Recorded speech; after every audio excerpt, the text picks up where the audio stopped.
Welcome back to వార్తలు వాస్తవాలు. ఇవాల్టి వార్తలు వాస్తవాల్లో మనతో ఉన్నారు బీఆర్ఎస్ పార్టీ సీనియర్ నాయకులు, అధికార ప్రతినిధి డాక్టర్ చిరుమల రాకేష్ గారు, రాజకీయ విశ్లేషకులు గోసుల శ్రీనివాస్ యాదవ్ గారు. నమస్తే అండి, వెల్కమ్ టు వార్తలు వాస్తవాలు.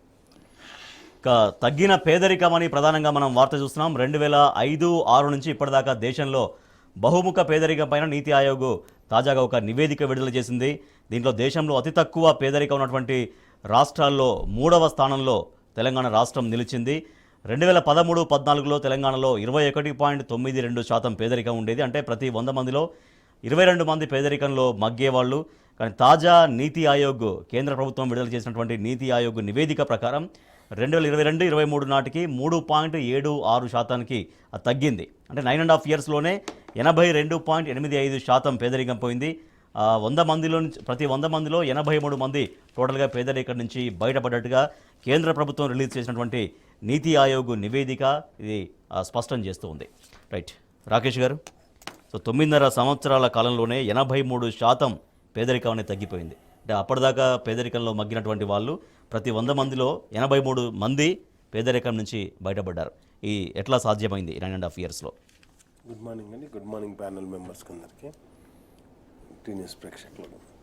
రాజేష్ గారు, ఏదైతే తెలంగాణలో అంటే తెలంగాణ కొత్త రాష్ట్రాన్ని సాధించుకున్న తర్వాత ఈ రాష్ట్రంలో ఉన్నటువంటి సమస్యలు, అంటే గ్రౌండ్ నుంచి కూడా ఉన్నటువంటి ఏదైతే యాక్చువల్గా ఉన్నటువంటి సమస్యలన్నిటి కూడా ఒక పరిష్కార దిశగా ముఖ్యమంత్రి గారు ఆలోచించడం జరిగింది. దానికి తగ్గట్టుగా చర్యలు తీసుకోవడం జరిగింది. ఒకటి, ఎక్కడా కూడా ప్రభుత్వం ఏర్పడ్డ తర్వాత ఉచితాలు అమలు చేయకుండా వాటిని కావాల్సినటువంటి అంటే పేద ప్రజలకు అందించాల్సినటువంటి పెట్టుబడి కింద మనం చూసాం. ఫర్ సపోజ్ మీకు సింపుల్ ఎగ్జాంపుల్ చెప్తాను. ఒక రైతు ఇప్పటికి రైతు బంధు పడలేదండి గ్రామాల్లో. రైతు బంధు పడ్డ వెంటనే అంటే ఒక దున్నడానికి వచ్చే ట్రాక్టర్కు నీకు డబ్బులు ఏడున్నాయని రైతుని అడిగితే నాకు రైతు బంధు పడుతుంది, ఆ డబ్బులు నీకు ఇస్తా అని చెప్పేటువంటి ఒక నమ్మకం రైతుకు ఉండేది. రైతు దగ్గర డబ్బులు ఉంటే కాకపోతే రేపు పొద్దుగాలు ఇస్తాడన్న నమ్మకం ట్రాక్టర్ ఆయనకు ఉండేది. కాబట్టి ఆ విధంగా ప్రతి ఒక్క రైతు కూడా తనకు వచ్చినటువంటి డబ్బులు, ఒక గొప్ప మాట ఏంటంటే ఏ రైతు కూడా తన డబ్బును దాచిపెట్టుకోవాలనుకోడు. ఆ డబ్బును మళ్ళీ పంట మీద పెడతాడు, లేకపోతే ఇంకొక మంచి పంట ఇద్దామని ఆలోచిస్తాడు. అట్లేసి ఏం చేసిండు, రాష్ట్ర ఎకానమీని వృద్ధి చేయడం జరిగింది. దాంతోపాటు అంటే ఇప్పటికి కూడా తెలంగాణలో అంటే 70% ఆఫ్ పీపుల్ ఇంకా గ్రామాల్లోనే నివసిస్తారు. కాబట్టి ప్రధానమైనటువంటి ఆర్థిక వనరు ఏదైతే ఉందో వ్యవసాయ రంగం. ఆ వ్యవసాయ రంగాన్ని బేస్ చేసుకొని ఉచిత కరెంటు కావచ్చు, లేకపోతే వాళ్ళకు సాగునీళ్ళు అందించడం కావచ్చు. ఈరోజు మనం చూస్తున్నాం, ఆల్రెడీ కృష్ణా బేసిన్లో మొత్తం కూడా పంటలు వేయొద్దు అని చెప్పేసి క్రాప్ డిక్లరేషన్ చేయడం జరిగింది. ఈరోజు గోదావరి ఆయకట్లో కూడా అంత పెద్దగా వాటర్ వస్తాయన్న నమ్మకం కూడా రైతులకు సన్నగిలిపోయింది. అండ్ నెక్స్ట్ వచ్చేసి రేపు పొద్దుగాల ఎప్పుడు మీటర్లు పెడతారో తెలియనటువంటి పరిస్థితి బయలకాడ. ఇవన్నీ లేకుండా ఆ రోజు ఒక సంపూర్ణమైనటువంటి విశ్వాసం వాళ్ళకి కల్పించడం, అదేవిధంగా గ్రామీణ ఆర్థిక అభివృద్ధికి తోడ్పడడం, వాటితో పాటుగా పట్టణాలకు వచ్చేసరికి మౌలిక వసతుల కల్పన కావచ్చు, వాళ్ళకు కావాల్సినటువంటి వృత్తి కూడా పెరిగింది. మీకు గతంలో ఏదైతే ఇండస్ట్రీస్ ఉండేటో వాటన్నిటికి కూడా పవర్ హాలిడేస్ డిక్లేర్ చేసేవాళ్ళు. కానీ ఎప్పుడైతే టీఆర్ఎస్ ప్రభుత్వం వచ్చిన తర్వాత పవర్ హాలిడేలు అన్నిటి మొత్తం కూడా క్యాన్సిల్ కావడం జరిగింది. ఎందుకు క్యాన్సిల్ కావడంతో ఏమైంది, అన్ని చిన్న ఇండస్ట్రీస్ కూడా అద్భుతంగా ముందుకు పోవడం జరిగింది. తద్వారా గ్రామీణ వికాసంతో పాటు పట్టణ వికాసం కూడా మనకు అభివృద్ధి చెందింది. కాబట్టి నేను ఒకటే అంటున్నా, అభివృద్ధి అనేది ఏ విధంగా జరిగింది, తద్వారా ఏ విధంగా ఇక్కడ పేదరికం పోయింది. ఎవరు పేదరికంలో బతుకుదాం అనుకోరు. ప్రతి ఒక్కరు కూడా అద్భుతమైన జీవితాన్ని బతుకుదాం అనుకున్నప్పుడు వాళ్ళకి కావాల్సినటువంటి వనరులు మనం కల్పిస్తే వాళ్ళు అంటే ఆ పేదరికం నుంచి బయటికి రావడానికి పేదరికం తగ్గింది అంటే ఆటోమేటిక్గా గ్రామాలలో కావచ్చు ప్రతి ఒక్కళ్ళ చేతులు ఎంతో కొంత అమౌంట్ డబ్బులు అనేది కొంచెం మొబిలైజ్ మూవ్ అయినాయి అనేదే దీని లెక్క. అంటే దానికి అభివృద్ధి ఫలాలు, తర్వాత సంక్షేమ ఫలాలు ప్రజలకు చేరినాయి అనే దానికి ఎట్లా దాన్ని తార్కాణంగా చూడొచ్చు? మీకు ఒక్కటే చెప్తున్నాండి, దళిత బంధు ఒక పథకం అమలు చేయడం ద్వారా ఎన్నో కొన్ని దళిత కుటుంబాలు ఇంతసేపు మీకు అది చేస్తాం ఇది చేస్తాం కాదు, ఒక సంపూర్ణమైనటువంటి ఒక వృత్తిని ఎన్నుకునే విధంగా వాళ్ళకు ఇన్వెస్ట్మెంట్ ఇవ్వడం జరిగింది. కాబట్టి నేను ఏమంటున్నా అంటే ఇక్కడ ప్రతి ఒక్క పథకం, అది వృద్ధులకు కావచ్చు, వికలాంగులకు కావచ్చు, ప్రతి ఒక్కరికి ఒక చేయుత. వాళ్ళు ఏమైంది, వాళ్ళకి ఇచ్చినటువంటి డబ్బులు ఎవరు దాచిపెట్టుకోరు కదా, అది ఆటోమేటిక్గా సర్క్యులేషన్ పోయింది, వాళ్ళకు నమ్మకం వచ్చింది. వీటన్నిటితో పాటు నేను ఏమంటున్నా అంటే మరొక మాట చెప్తున్నా, ఎవ్వరు కూడా పేదరికంలో బతుకుదామని కోరుకోరు. ప్రతి ఒక్కరూ మంచి జీవితాన్ని లీడ్ చేయడానికి ప్రయత్నం చేస్తారు. వాళ్ళకి కావాల్సినటువంటి తోడ్పాటు ఈరోజు ఆ ప్రభుత్వం అందించాలి. ఈరోజు ఏమందిస్తున్నారండి? ఉచిత బస్సు. దాంతో పేదరికం ఎట్లా తగ్గుతుందో నాకు అర్థమైతలేదు. అదేవిధంగా నేను ఏమంటున్నానంటే ఏవి అంటే ఒకటి అందించేటప్పుడు దాంతో దేని మీద ఇంపాక్ట్ పడుతుందని చూడాలా. గ్రామీణ ఆర్థిక వ్యవస్థను బాగుపరిచే దిశగా ఆలోచించాలి తప్పితే ఎక్కడ కూడా లేదు. మీకు ఒక సింపుల్ లాజిక్ చెప్తా. ఇవాళ ఏదో పేపర్లలో చూసిన ఏది దావోస్ చాలామంది పోతారు, చాలా రాష్ట్రాలు పోతాయి. చంద్రబాబు కూడా మస్తాలు పోయి ఇచ్చిండు. నేనేమంటున్నానంటే ఎన్ని కంపెనీలతోటి నీకు అగ్రిమెంట్ అయింది, అగ్రిమెంట్ కాపీలు పెట్టండి మీకు మీడియాకు. లేకపోతే ఏ కంపెనీ ఇన్వెస్ట్మెంట్ పెడుతుందో చెప్పండి. అంతేగాని ఏదో సూట్ వేసుకొని ఫోటోలు దిగంగానే కాదు కదా. నేనేమంటున్నా అంటే ఎంతసేపు గత ప్రభుత్వం కంటే మంచిగా పనిచేయండి. మనం చెప్పేది ఏంది? గత ప్రభుత్వం కంటే మంచిగా పనిచేయండి. మా రామన్న కంటే కేటీఆర్ కంటే మంచిగా పనిచేయండి. మా ముఖ్యమంత్రి కేసీఆర్ గారి కంటే మంచిగా పనిచేయండి. అది పనిచేయకుండా మొత్తం క్రాప్ హాలిడేలు ఉత్తానే వాళ్ళకు కావాల్సినటువంటి డబ్బా మీడియాలలో మేము మస్తు అగ్రిమెంట్లు కాదండి. ఈరోజు ఆల్రెడీ రిసిషన్ వచ్చేసి మొత్తం ఉద్యోగాలు పోతున్నాయి సాఫ్ట్వేర్ కంపెనీలలో. మీరు ఏ కంపెనీ తీసుకొచ్చారో చూపెట్టరు, ఎక్కడ అభివృద్ధి జరుగుతుందో చెప్పెట్టరు. ఓన్లీ మీడియా హైప్ తీసుకుపోవడానికి ప్రయత్నం చేయడం జరుగుతుంది. రైట్. శ్రీనివాస్ యాదవ్ గారు, ఇందాక నేను చెప్పినట్టుగా 2013-14లో తెలంగాణలో 21.92% పేదరికం ఉంటే అది టోటల్ 9.5 ఇయర్స్లో 82.85% పేదరికం పోయిందనేది స్వయంగా నీతి ఆయోగ్ వెల్లడించిన విషయం. అన్ని విషయాల్లో అన్ని రంగాల్లో సరిగ్గా ప్రణాళిక ఉంటే ఎస్ ఇటువంటి విజయాలు సాధ్యమవుతాయి అనేది ఎట్లా నిరూపితమైంది గత 9.5 ఇయర్స్లో? అంటే తెలంగాణ ఏదైతే స్ట్రగుల్ పడి దాదాపు 6 దశాబ్దాల స్ట్రగుల్ పడి పోరాటం చేసి తెలంగాణ సాధించుకున్న తర్వాత ఇక్కడ మనం ముఖ్యంగా ఆలోచించాల్సింది ఏంటంటే ఒక దీర్ఘకాలిక ఉన్న లక్ష్యం ఉన్న నాయకుడు తెలంగాణకు దొరికిండు. అంటే కేసీఆర్ గారు ముఖ్యమంత్రి కావడం, ఒక సుదీర్ఘమైన ఆలోచనతోని ప్రజలకు ఏం చేయాలనే ఒక బలమైన ఒక నిర్మాణంతో చేసే ఒక విజనరీ నాయకుడు దొరికింది. కాబట్టి ఈ 10 ఏళ్లలో ఇది డెవలప్మెంట్ ఇది కావడానికి అవకాశం వచ్చింది. అంటే ఎందుకు అంటున్నా అంటే ఊరికి ఏదో సంక్షేమ పథకాలతో పాటు ఊరును ఎకనామికల్గా ఎట్లా అభివృద్ధి చేయాలి అనే దాని మీద చాలా ఎక్సర్సైజ్ చేసిన తర్వాత ఒక విజనరీ ఉన్న నాయకుడు కాబట్టి కేసీఆర్ గారు ఫస్ట్ చెర్లల్లో నీళ్లు నింపడం మొదలుపెట్టాడు మిషన్ కాకతీయతో. అంటే మిషన్ కాకతీయతో ఎప్పుడైతే నువ్వు నీళ్ళు వచ్చిన చెరువులు కట్టలు లేకుండా అయిపోయిందో నీకు ఊరు మొత్తము అన్ని కోటి జీవరాశులతో పాటు అన్ని కులాలకు సంబంధించిన ఉత్పత్తులు ఏదైతే ఉన్నాయో పంట దిగుబడి పెరిగింది. నీకు ఎప్పుడైతే పంట దిగుబడి పెడుతుందో నీకు ఎకనామిక్ ఫ్లో స్టార్ట్ అయింది. అంటే నీకు ప్రధానంగా ఎక్కడని వనరులు అంటే చెరువులో నీళ్లు పోయడం వల్ల అక్కడ మొత్తం సస్యశ్యామలం అయిపోయి పంట బయటకు వచ్చింది. ఆ పంట అమ్మడము చేయడము పట్టడము మిల్లు పోవడము ఎక్స్పోర్ట్ ఇవన్నీ జరిగిన తర్వాత నీకు ఊర్లో డబ్బులు కదలడం జరిగింది. అంతకుముందు దుబాయ్కి బొంబాయికి కడుపు పట్టుకొని పోయే సిరిసిల్ల కావచ్చు, తర్వాత భీమండికి పోయేటోళ్ళు వరంగల్ నుంచి కావచ్చు, నీకు మొత్తం సాంచలు నడపడానికి భీమండి సూరత్ పోయేటోళ్ళు. కానీ ఈ రోజు 10 ఏళ్లలో భీమండి సూరత్ ఎట్లా బంద్ అయినరు అంటే అక్కడ పని దొరుకుతుంది. మీరు చెరువు గురించి చెప్పారు కాబట్టి చెరువుతోటి డిపెండ్ అయినటువంటి మత్స్య సంపద కూడా గ్రామాల్లో బాగా గొర్రె బర్రె అందరూ ఇప్పుడు ఒక్క కులం కాదు, మొత్తం ఉత్పత్తి కులాలు మొత్తం చెరువుతో ప్రాణం పోసుకుంటారు, ఊరే ప్రాణం పోసుకుంటుంది. సో అదేవిధంగా పాలమూరుకు వస్తున్నాం. పాలమూరులో ఒకప్పుడు ఎక్కడున్న ప్రపంచంలో భారతదేశంలో ఎక్కడున్నా కూడా పాలమూరు లేబర్ కనిపించేది అని చెప్పేది. ఇప్పుడు పాలమూరు లేబర్ ఎక్కడ కనిపిస్తుంది? ఎక్కడ కనిపించట్లేదు. ఎందుకు కనిపించట్లేదు అంటే వానికి 1-2 ఎకరాలు అక్కడ పని చేసుకొని మిగతా పని ఉన్న 10 ఎకరాలు ఉన్న రైతుకు పని పోవడం. అంటే ఇది టోటల్ అదొక వైపు రూరల్ ఎకానమీని డెవలప్ చేసుకుంటూ ఎట్ ద సేమ్ టైము ఒక విజనరీ ఉన్న యంగ్ మంత్రి కేటీఆర్ గారు కూడా ఒక కంపెనీస్ని ఇక్కడ ఐటీని డెవలప్ చేయడము, ఒక హబ్ను తయారు చేయడము, దీనికి జియోగ్రఫికల్గా తర్వాత ఎర్త్ వైపు నుంచి కూడా మొత్తం అన్ని విధాలా కూడా ఇక్కడ చాలా మంచి వాతావరణం క్రియేట్ చేయడము. ల్యాండ్ ఆర్డర్ ఎస్పెషల్లీ నీకు ఎప్పుడు ఏమైందంటే అర్బన్లో పెట్టుబడి పెట్టాలంటే మీరైనా ఇప్పుడు ఎక్కడన్నా పోయి వరంగల్లో ఎక్కడో ఫ్లాట్ కొనాలంటే అక్కడ రౌడీలనరా గుండాలనరా కబ్జాదారులనరా చూసుకుంటాం. సో నువ్వు ల్యాండ్ ఆర్డర్ కూడా పర్ఫెక్ట్ మెయింటైన్ చేయడం వల్ల ఇన్వెస్ట్మెంటర్లు బయట నుంచి వేరే దేశాల నుంచి వచ్చారు. సో కాబట్టి ఇదంతా మొత్తం చూసుకున్నప్పుడు మాత్రమే అంటే ఒక్కరోజు రాత్రి ఏదో అల్లా అద్భుత దీపం భూమి మంత్రం అంటే కాలే. సో ఒక 10 ఏళ్ళు నిరంతరం అతను ముఖ్యమంత్రి పనిచేయడం వల్లనే ఇది ఎకానమీ డెవలప్ అయిందనేది మనకు స్పష్టంగా అర్థమవుతుంది. లేదా రాత్రికి ఏమి కాదు. ఇప్పుడు ఎందుకంటే మనమే రాసినాం కదా వ్యాసాలు, మనమే చూసినాం కదా టీవీలల్లో, మనమే చూసినాం కదా ఫోటోలు. కరెంట్ లేదు, నీళ్లు లేవు. ఇప్పుడు మిత్రుడు చెప్పినట్టు పవర్ హాలిడేలు వస్తున్నాయి. అవన్నీ అంతకుముందు ఉన్నాయి కదా, ఈ 10 ఏళ్లలో లేవు. కాబట్టి ఈరోజు ఎకానమీ ఒకటేసారి కాకుండా 10 సంవత్సరాలలో నీకు గ్రోత్ అయింది. అట్లే సంక్షేమ పథకాలు మీరు అన్నారు, చేపలతో పాటు గొర్రెలు. ఇప్పుడు ఒకప్పుడు వేరే రాష్ట్రం ఉండేది నెంబర్ 1. ఈరోజు కేంద్ర ప్రభుత్వం సర్వే ఏదైతే ఉందో యానిమల్ సర్వే ద్వారా సెన్సస్ యానిమల్ సర్వీస్ ద్వారా తెలంగాణ 2 సార్లు కూడా మనమే ఫస్ట్ వచ్చినాం. ఎట్లా వచ్చినాము? ఉత్పత్తి జరిగింది, గొర్రెల ఉత్పత్తి జరిగింది. కాబట్టి ఈరోజు ఏదో వాళ్ళు ఊటిగా బట్టగాల్చి మీదేస్తున్నారు అనే ప్రచారం జరుగుతుంది తప్పించి, సో మళ్ళీ 60 ఏళ్ళల్లో మరి ఎప్పుడు వాళ్ళు కూడా కార్పొరేషన్ పెట్టినరు.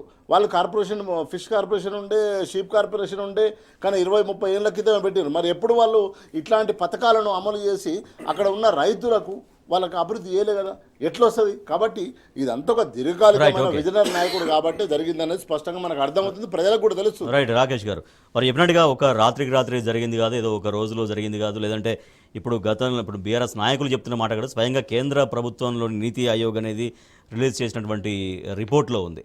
ఇదే ఒరవడిని ఇవాళ కాంగ్రెస్ ప్రభుత్వం కొనసాగించాల్సిన బాధ్యత ఎట్లా ఉంది?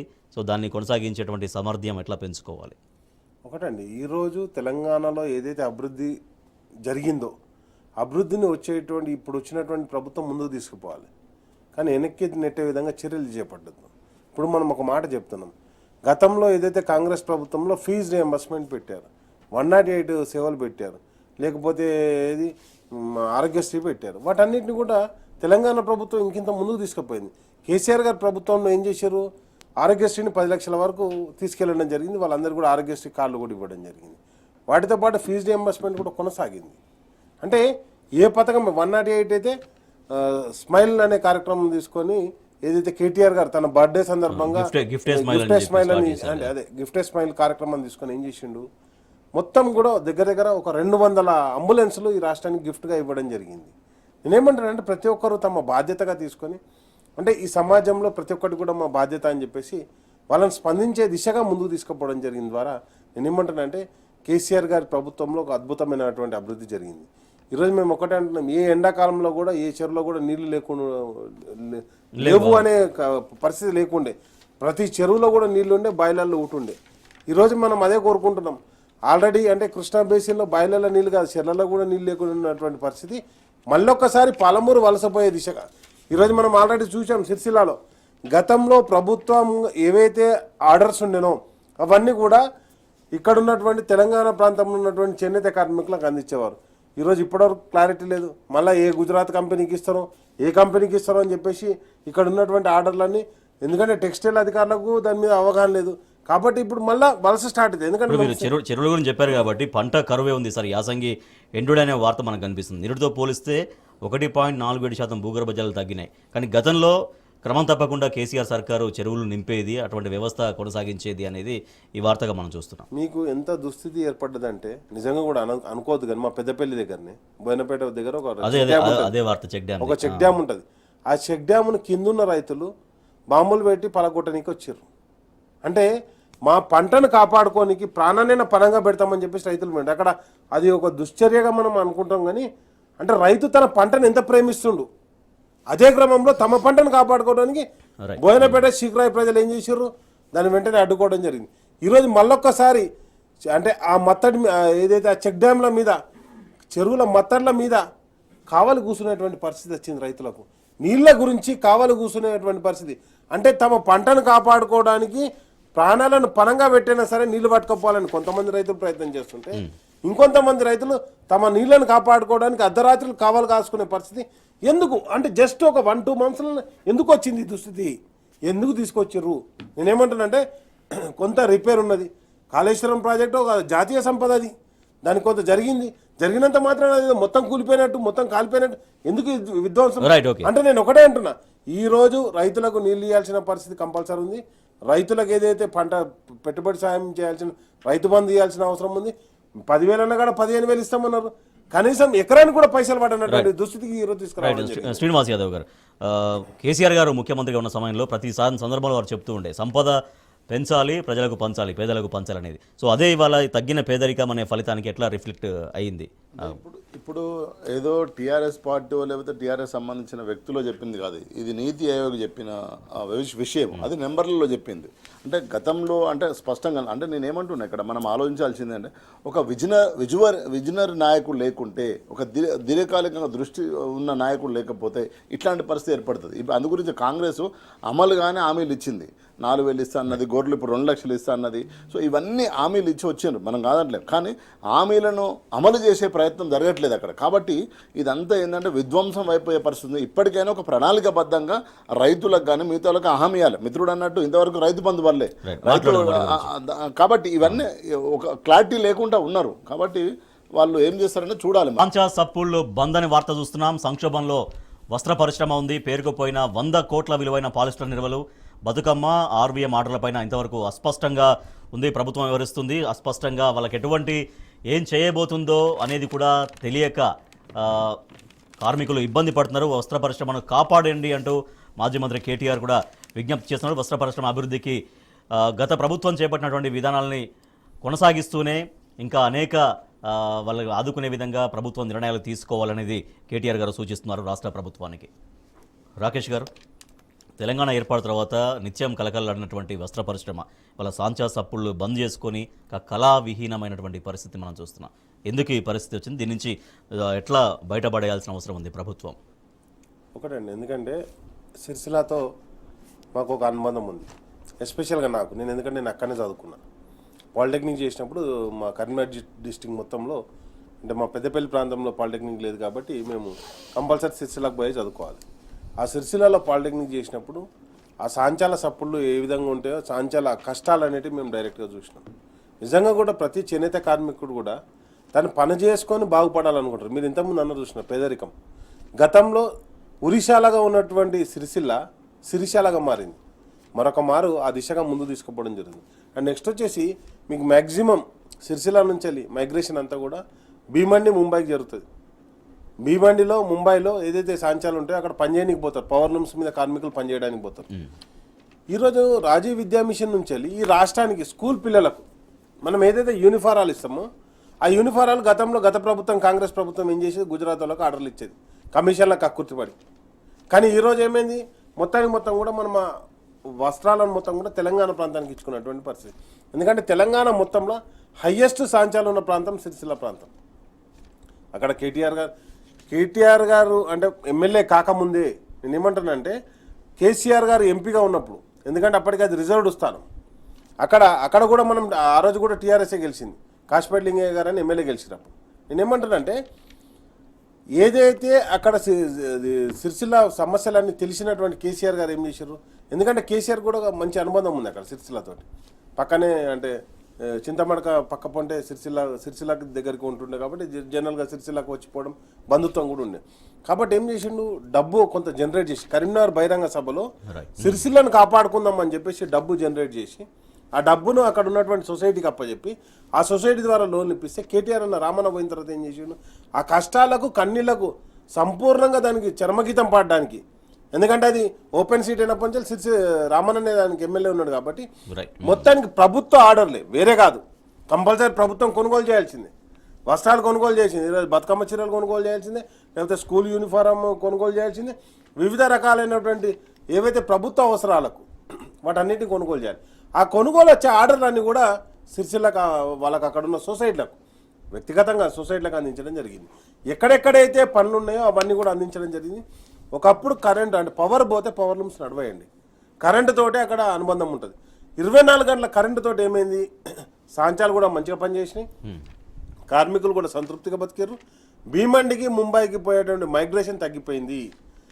ఇప్పుడు ప్రపంచం మొత్తంలో అగ్గిపెట్టెలో చీర పట్టించేటువంటి కార్మికుడు ఏడున్నాడు, ఆ నేత కార్మికుడు అంటే సిరిసిల్లలో ఉన్నాడు. Right, okay. అలాంటి సిరిసిల్లని ఈరోజు సాంచా సప్పుట్లు మూగపోయినాయి అంటే ఎన్ని వేల కుటుంబాలు నాశనం అయితే ఆలోచించుకోండి. కాబట్టి నేను ఏమంటానంటే ఈ రోజున్న ప్రభుత్వం తెలంగాణ ప్రభుత్వం తెలంగాణ ప్రజలకు కావాల్సినటువంటి అన్ని స్కూల్ యూనిఫారాలు కావచ్చు, లేకపోతే తెలంగాణ అవసరం అనుకున్నటువంటి అన్ని వస్త్ర అవసరాలన్నీ కూడా వాళ్ళకు అందించాలని చెప్పేసి మనం విజ్ఞప్తి చేస్తాం. రైట్, శ్రీనివాస్ యాదవ్ గారు, గత బీఆర్ఎస్ ప్రభుత్వం ఉన్నప్పుడు 2016 నుంచి ప్రతి ఏటా నవంబర్ డిసెంబర్ నెలల్లో రాజీవ్ విద్యా మిషన్ కింద దుస్తుల తయారీ కోసం ఆర్డర్లు ఇచ్చేది 100 కోట్లకు పైన విలువైన ఆర్డర్లు, తర్వాత బతుకమ్మ చీరలు. సో వాళ్ళకి ఏదో రకంగా నిత్యం పని కల్పించే విధంగా సో ప్రభుత్వం వాళ్ళని ఆదుకునే ప్రయత్నం చేసింది.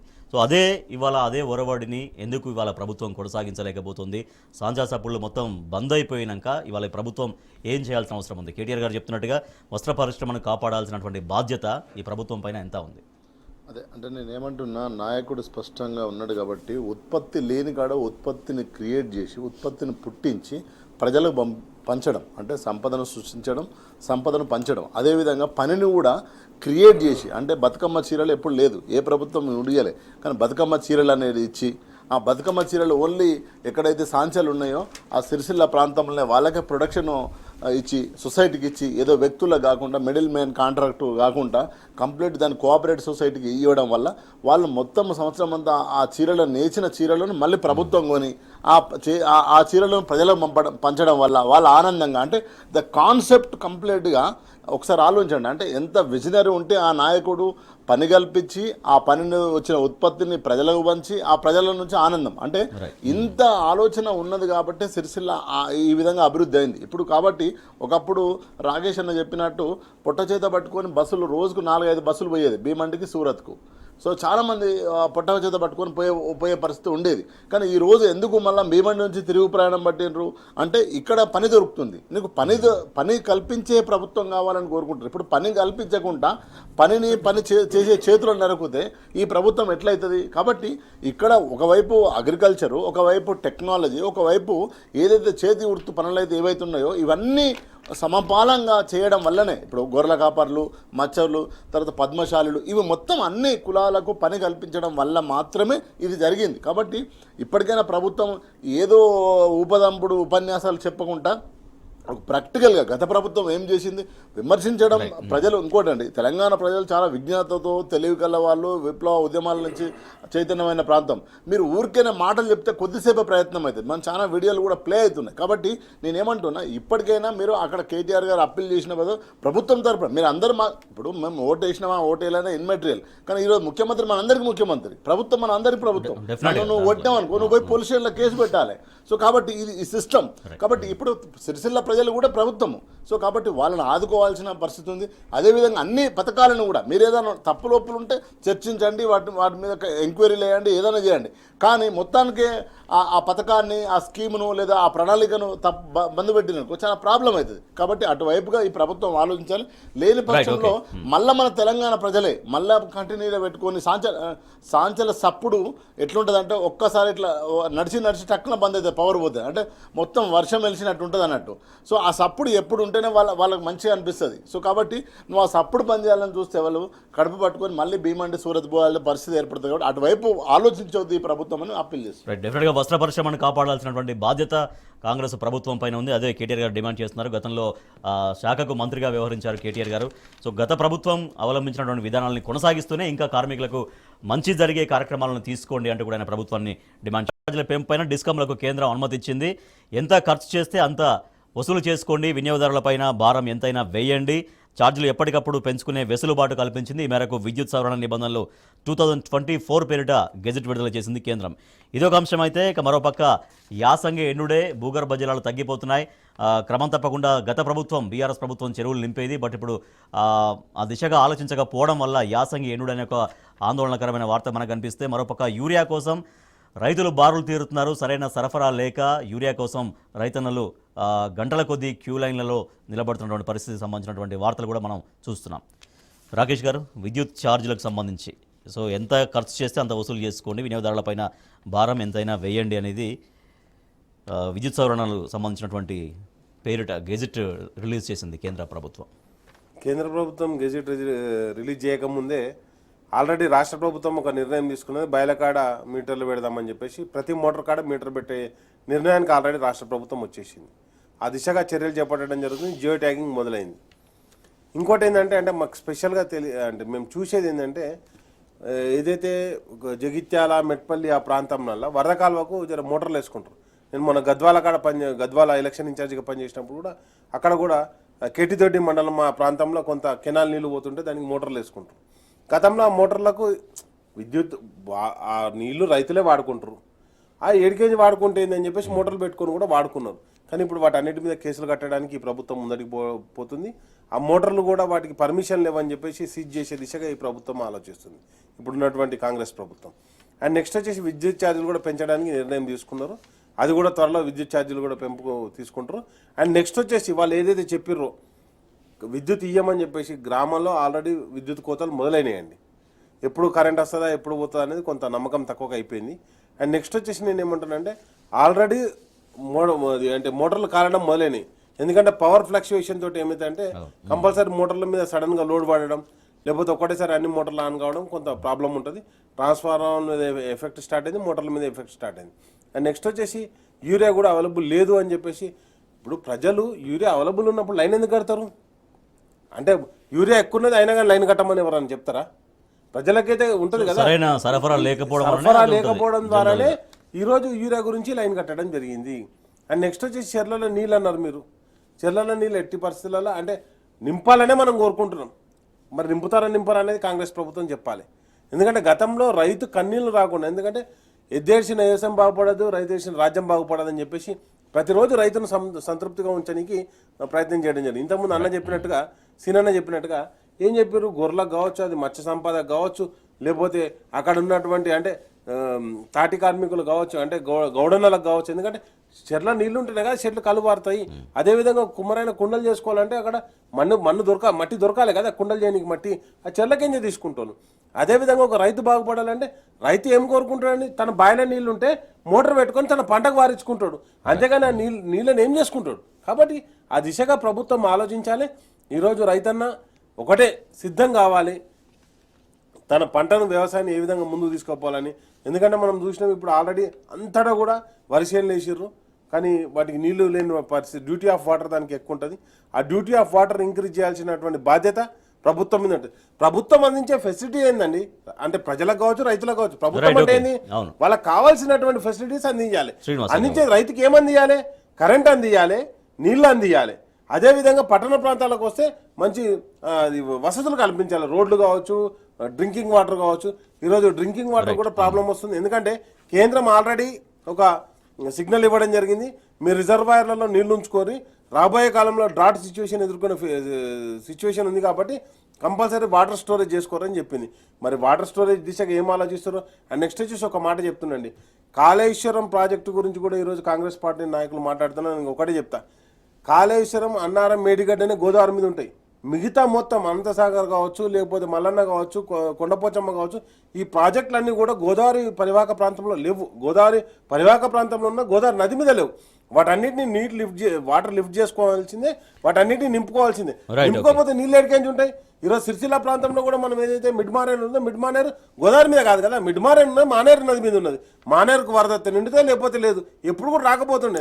కాబట్టి నేనేమంటానంటే ఇవన్నీ కూడా చర్యలు చేపట్టాల్సిన బాధ్యత అయితే ప్రభుత్వం మీద. శ్రీనివాస్ యాదవ్, ఎంత ఖర్చు చేస్తే అంత వసూలు చేసుకోండి అంటూ కరెంటు ఛార్జీల పెంపైన డిస్కంలకు కేంద్రం అనుమతి ఇచ్చింది. ఈ మేరకు ఈ నెల 10వ తారీఖున అన్ని రాష్ట్రాలకు ఆ గెజెట్ని కూడా పంపించింది కేంద్రం. సో వీటి ఎఫెక్ట్ ఎట్లా ఉండబోతుంది ప్రజలపైన? అంటే మనం అందరం ముగ్గురం ఒకటే కత్తున్నోళ్ళం కాబట్టి చూసినాం. ఒకప్పుడు కరెంట్ ఎట్లుండే, మీటర్ల కాడ అంటే పోయి రాత్రిపూట బాయిల కాడ 3 పేసు వస్తుందా, 2 పేసు వస్తుందా, 2 పేసుల 3 పేసుల మోటార్లు అయితే బండ్ల మీద, అప్పుడు ట్రాక్టర్లు కూడా ఎక్కువ లేవు, మన ఎడ్ల బండ్ల మీద వేసుకొని పోయేది. అంటే అది చూసినాం. ఇప్పుడు తెలంగాణ సాధించుకున్న తర్వాత ఒక దూరదృష్టి ఉన్న నాయకుడు, ఒక ముఖ్యమంత్రి ఎట్లా పనిచేయాలని ఆలోచించడం. అంటే నేనేమంటున్నా, కరెంట్ ఇప్పుడు కాంగ్రెస్ వచ్చింది కరెంటు పోతుంది అన్నది అని బయట స్టార్ట్ అయింది ప్రచారం.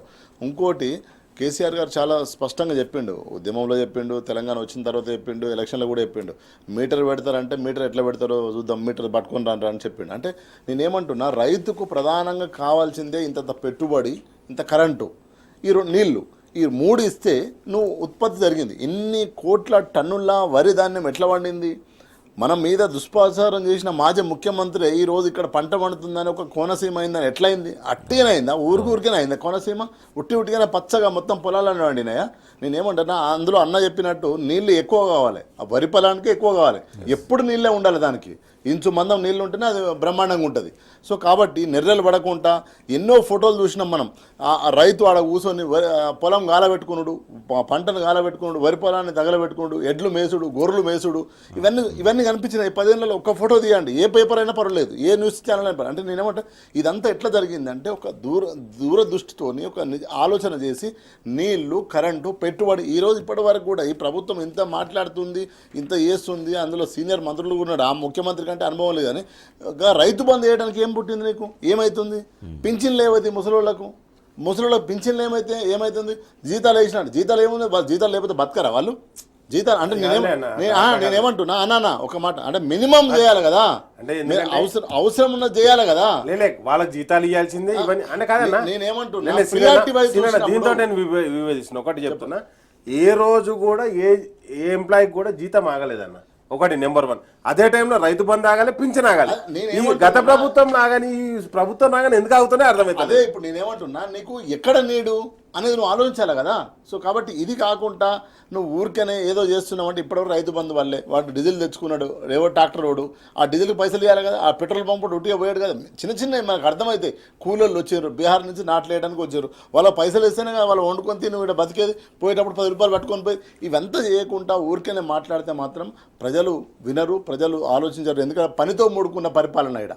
పని చేస్తే నువ్వు పరిపాలన అవుతుంది, పరిపాలన చేస్తేనే పని జరుగుతుంది. ఇక్కడ ఊరికనే ఏదో మాటలు చెప్తే ఎన్ని రోజులు మాటలు చెప్తావు? నీ పరిపాలన విధానమే నా పని, నీ పరిపాలన బట్టే నాకు పని దొరుకుతుంది, నీ పరిపాలన కరెంటు కరెక్ట్ ఇస్తే నాకు పని దొరుకుతుంది, నువ్వు కరెక్ట్ రైతు బంధు ఇస్తే నేను పంట చేసుకుంటా, నా పంట పండిన పంట కూడా నువ్వు బోనస్ ఇస్తాను, బోనస్ ఇవ్వాలి, కొనాలి కూడా, నువ్వే కొనాలి.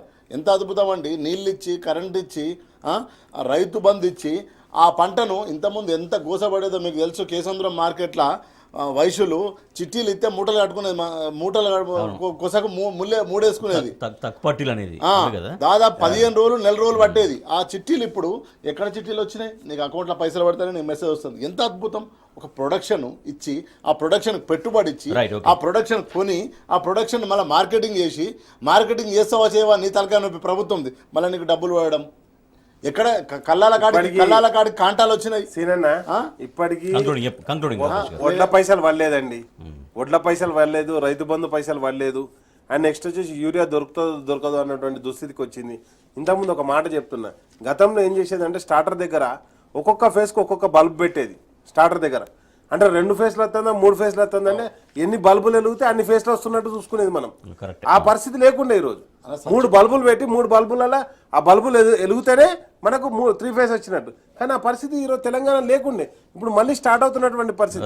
అండ్ నెక్స్ట్ వచ్చేసి నేను ఏమంటున్నానంటే ఒక్కటే సింపుల్గా చెప్తున్నాండి, ఈరోజు రాబోయే కాలంలో అంటే ఈ ఎండాకాలంలో ఒక్క 1 మంత్నే ఇంత దుస్థితికి ఎందుకు నెట్టివేయబడ్డాం? నేనేమంటున్నా అంటే గతంలో 10 సంవత్సరాలు కేసీఆర్ గారు ప్రభుత్వంలో ఉన్నప్పుడు ఈ కష్టాలు నష్టాలు ఏమి కనిపించకుండా ప్రజలను కన్నబిడ్డల్లో వాళ్ళే సాదుకున్నారు. ఈరోజు కాంగ్రెస్ గవర్నమెంట్ వచ్చిన నెల 15 రోజులు మమ్మల్ని అప్పుడే తిడతారంటే, అరే పని కాకపోతే తిడతలేరు, అడుగుతున్నారు, ప్రశ్నించద్దా? ప్రజలు ప్రశ్నించడం కానీ తప్పేనా అది? కాబట్టి ప్రజలు ప్రశ్నిస్తున్నారు అంతే. చచ్చిపోతే కరెంట్ లేకపోతే హెల్పర్కి 500 ఇస్తేనే కరెంట్ వేసేది. అంటే ఆ స్నానం అంటే దహన సంస్కారం అయినాక స్నానం చేయాలంటే హెల్పర్ కరెంట్ ఇస్తే ఆ గంట సేపు వేసి ఆడవాళ్ళు స్నానం చేసి నెత్తి మీద నీళ్ళు అల్లుకొని వచ్చే పరిస్థితి ఉండే. ఇప్పుడు అట్లాంటి పరిస్థితి ఉందా అంటే ఒక్కసారి ఆలోచించారు. Right. Thank you so much Srinivas Yadav గారు, thank you so much Rakesh గారు. ఇది ఇవాళ వార్తలు వాస్తవాలు. చూస్తూనే ఉండండి.